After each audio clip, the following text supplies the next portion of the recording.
வணக்கம். என் பேர் அருள். நான் வந்து ஒரு 22 வருஷமாக கேப் ஓட்டிகிட்ருக்கேன். கேப் டிரைவர் தான் நான். தெய்வ செயலாக ஒரு சார் மூலிமா இந்த கோயிலுக்கு வரணுன்ட்டு எனக்கு இருந்திருக்கு போல இருக்குது. திடீர்னு சார் கால் பண்ணாங்க, இதுமாரி கொல்லிமலை போகணும் அப்படின்னு சொல்லிட்டு சொன்னாங்க. சரின்ட்டு நானும் வரேன்னு சொல்லிட்டேன். இன்றைக்கி நேற்று வந்தோம். நேற்று வந்து எட்டுக்கை அம்மன் பார்த்து அங்கே எல்லாம் வேண்டுதல்லாம் வச்சோம்.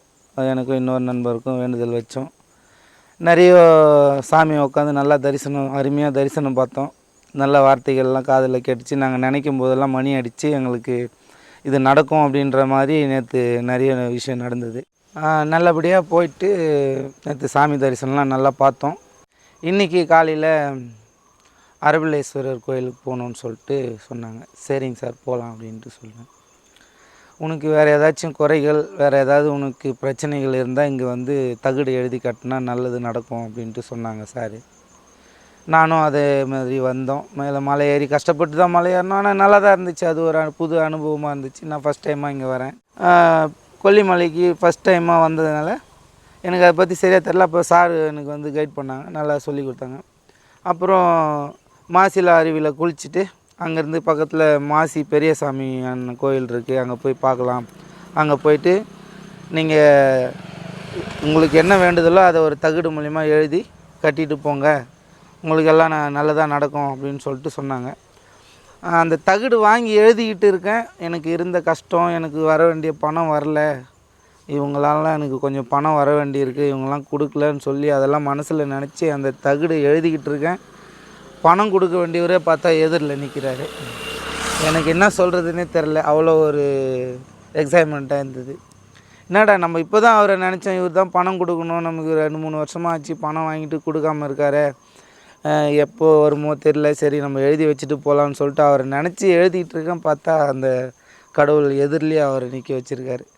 அவர் என் மூஞ்சி பார்த்துட்ருக்காரு. நான் எங்கேயோ பார்த்த மாதிரி இருக்கேன் அப்படின்னு சொல்லிட்டு அப்புறம் தியாகு அப்படின்னு கூப்பிட்ட பிறகு அப்புறம் கூப்பிட்டு பேசினார். அப்புறம் நான் அவர்கிட்டே நேரடியாக கேட்டேன், என்னப்பா ஃபோன் பண்ணாலும் ஃபோன் எடுக்க மாட்டேங்கிற, எனக்கு வர வேண்டிய காசு என்னப்பா அப்படின்னு. அங்கேயே அந்த கோயில்லே அந்த அடுத்த செகண்ட்லேயே கேட்ட உடனே அவர் என்ன சொன்னார், நான் கொஞ்சம் லேண்டு விற்கிறதுக்காக ரெடி பண்ணிகிட்ருக்கேன், இன்னும் இந்த ஒரு 2-3 மாதத்தில் முடிஞ்சிடும், அதுக்குள்ளே ஏதோ அட்வான்ஸ் வந்தால் கூட உங்கள் காசு திருப்பி கொடுத்துட்றேன்னு சொல்லிட்டு சொன்னார். அந்த கடவுளுக்கு தான் நன்றி சொல்லணும். நான் அதை வேண்டிக்கிட்டு கட்டிக்கிட்டு இருக்கேன். அந்த டைம்லேயே எனக்கு அவர் ஒருத்தர் கண்ணுலேயே காமிச்சிட்டாரு. இப்போ ரிட்டன் போயிட்டுருக்கேன். போய் இன்னும் இருக்க வேண்டியவங்களும் கண்டிப்பாக அது எனக்கு வர வேண்டிய காசு எல்லாம் வந்துடும், எங்கள் குடும்பம் நல்லா இருக்கும்னு நினச்சி அந்த கடவுள்கிட்ட வேண்டிகிட்டு வந்திருக்கேன். எல்லாமே நல்லபடியாக நடக்கும் அப்படின்றத நானும் நம்புகிறேன். நிறைய பேர் இங்கே கொல்லிமலை நிறைய இடம் சுற்றி காமிக்கிறதுக்கு எங்களுக்கு ஆள் இருக்குது, திறமையான டிரைவர்கள் இருக்காங்க. நல்லபடியாக உங்களை கூப்பிட்டு போகிற கைட் பண்ணி கூப்பிட்டு போகிற அளவுக்கு எல்லாமே நாங்கள் சிறப்பாக பண்ணுவோம். இந்த வீடியோ பார்த்துட்டு யாருக்கா கொல்லிமலை போகணும் அப்படின்னு சொல்லிட்டு உங்களுக்கு மனசில் தோணுச்சுன்னா, நீங்கள் நினச்சா வர முடியாது, அந்த கடவுள் நினைக்கணும். அவர் நினச்சாருன்னா அண்ணாமலையார் ட்ராவல்ஸை கான்டாக்ட் பண்ணுங்கள். நாங்கள் சிறப்பாக கூப்பிட்டு வந்து உங்களை நல்லபடியாக கூப்பிட்டு போய் பத்திரமா சேஃப்டியாக உங்களை எல்லா விஷயத்தையும் கூட நின்று கைட் பண்ணி உங்களுக்கு சிறப்பாக நாங்கள் பண்ணி தருவோம். நன்றி.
டான்ஸ் லைஃப் போ